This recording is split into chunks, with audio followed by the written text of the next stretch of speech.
நான் போட்டிருக்கிற இந்த நகைகளோ, ஆக்சுவலா அது ருத்ராட்சம். உங்களுக்கு புரியறதுக்காக நகைன்ற வார்த்தையை யூஸ் பண்ணேன்.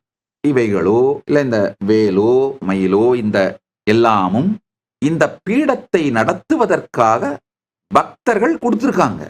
ஏன்னா நம்முடைய பாரம்பரியத்தை சம்பிரதாய பரிபாலனார்த்தம் இவைகளை எல்லாம் பக்தர்கள் குடுத்திருக்காங்க. நான் உபயோகப்படுத்துறேன்.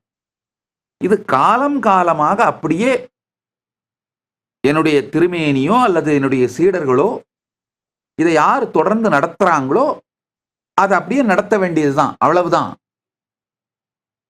சிலது அர்ச்சாவதாரத்திற்கு என்னுடைய அர்ச்சாவதாரத்திற்கு சார்த்தப்படும். சிலது அந்த சீடர்கள் யார் அந்த பொறுப்பை எடுத்து நடத்துறார்களோ அவங்க உபயோகப்படுத்துவார்கள். அவ்வளவுதான் தவிர இதுக்கு எக்கனாமிக்கல் மார்க்கெட் வேல்யூ கிடையாது. இதை விற்கவோ வாங்கவோ முடியாது. அதை நல்லா புரிஞ்சுக்கோங்க. ஏன்னா இதுல அந்த பக்தர்களோட சேக்ரட் சென்டிமெண்ட் கனெக்ட் ஆயிருக்கு, அசோசியேட் ஆயிருக்கு. அவர்களுடைய உணர்வும் கர்மமும் சேர்ந்து கனெக்ட் ஆயிருக்கு. நல்லா புரிஞ்சுக்கோங்க.